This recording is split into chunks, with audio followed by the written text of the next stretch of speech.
There we are. May I?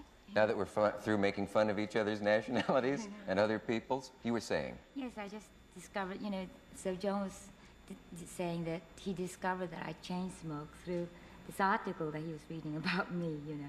Somebody said I chain smoke. I had noticed. Is that what it is now? And since then, you know, he never gets off that one.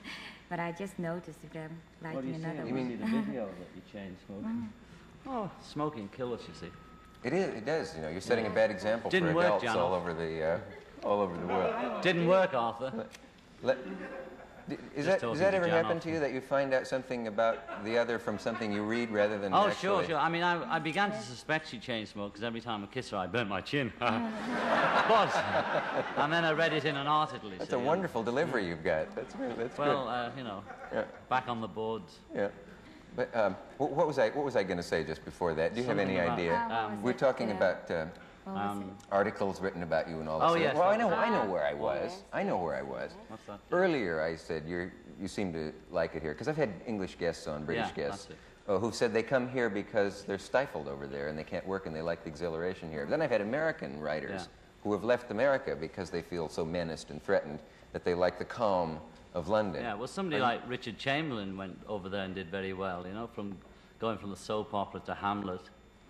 And vice versa, I suppose people have come over here and broadened the scope. I think it's just a matter of you have a different kind of feeling when you're abroad, you know, maybe you can loosen up. But in Britain, we only have 2 channels of TV. And if you watch the old British movies on TV now here, it's the same old men always on TV in Britain still, you know. They have a sort of school of actors. There's about 3 new people got into the profession since I was 10. So it's a bit limiting, you know. Oh, you do see all the same old faces. But the best thing about British TV is the live stuff, you know, like plays and things like that.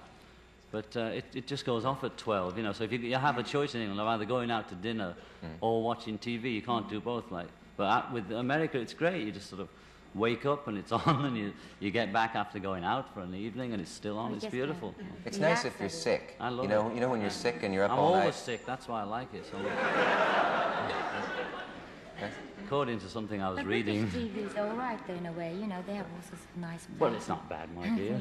I'm getting used to British TV more than Japanese TV, of course, you know.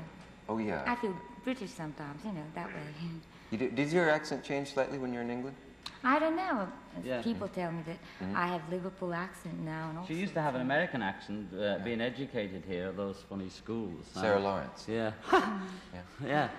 And it's a funny place, isn't it? I was there. Do you still have friends from Sarah Lawrence that you're in touch with? Ah, well, there was one turned out to be a snide. Tell him about that. A snide? No, well, you see, a classmate of mine, sort of about 2 years ago, that was when we weren't really that famous that we were together, but we were just the first article in America on us both since we got together. It was very important for me, actually, because I was introduced to America through that article, and she was a classmate of mine, so I thought, oh, that's nice. So she came, and I thought, well, you know, since we are friends, so I should cook for her and all that, and I made a nice lunch for her. And then she wrote that, what was it? That, she said Yoko looked fat like an old witch cooking. She was 9 months pregnant and just had a miscarriage. And that I resembled Ernest Borgnine, you know. Well, you can see that she doesn't. And that was this old pal that had sneaked in to see us. You do like Ernest Borgnine? I just want to say Betty Rollins' legs. Was it Betty Rollin who wrote the article? Oh. Good old Betty, old pal of Yoko's. Yeah. Betty Rollins' legs. She says something about Betty Rollins' legs. Okay, I think we can leave that one out. It's silly to be so bitter, isn't it? Oh, yes, there's something about her legs. I never noticed anything wrong with her legs when I was married to her. Did you? You weren't looking, obviously. No. She kept them long skirts on all the time. I was never. In fact, as a matter of fact, no, I wasn't. But she wrote an article recently in which she said I was delicious. Well, maybe she's had a pill or something. Right. But do you have, you don't go to reunions at Sarah Lawrence. You were only there about a year then, I gather. 3 years, actually. Yeah. But I didn't want to graduate, you know. I was one of those early dropouts. I just felt it was so ridiculous to go another year. I just couldn't stand it. And in those days, people said, well, it's so silly to not graduate, you know, that bit. Because you'll never get a job. Right, right. Yeah. I was a bit afraid of that, of course. You never make it. That's what they told me too. That if you didn't finish school. One maths master wrote, "You're on the road to failure if he carries on this way." Do you ever see your old schoolmates? No, I've seen a few old school friends, not teachers. No. Yeah. Most of them dislike me, except for one or two. You know. So I am always glad to remind them. Was there ever a of teacher their that... incredible awareness they had. Was there ever a teacher who did inspire you? Yes, there was always one teacher in each school that would usually be an art teacher or an English language or literature kind of thing. If it was anything to do with writing or art, I was okay at it. Anything to do with science or maths, I just couldn't get it in, you know. Yeah. So, but most subjects were science and maths because supposedly they don't want artists, you know. Even at art school, they tried to turn me into a teacher. They tried to discourage you from painting and, you know, why not be a teacher? Because then you can paint on Sunday. I decided against it.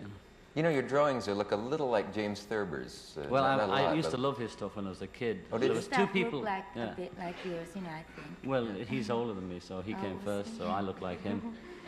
I That's used to read nice those stuff point. when I was a kid. Three people I was very keen on: Lewis Carroll, Alice in Wonderland, Thurber, and an English drawer, or whatever you call him, called Ronald Searle. Ronald Searle. Oh, we Yeah. get him over here. Yeah, so when I was about 11, I was turned on to those three. When I was, well, I think I was about 15 when I started Thurberizing the drawings. You know. Oh, yeah. Oh, Yes. That was my imitation of Nigel Bruce, one of your actors. I saw. Oh, really, Holmes? Remember he played Watson in the Sherlock Holmes movies? Yes. Oh, really, Holmes? It's dynamite, usually. Ella Fitzgerald, dear Watson. You thought it was Ella Fitzgerald? No, Ella Fitzgerald, dear Watson. That's a pun on Oh, elementary. Elementary, my dear Watson. That's I right. get it, yeah. Ella Fitzgerald. That's known as wordplay. Yes, I'm Oh, I always can playing play with that. myself. Sure.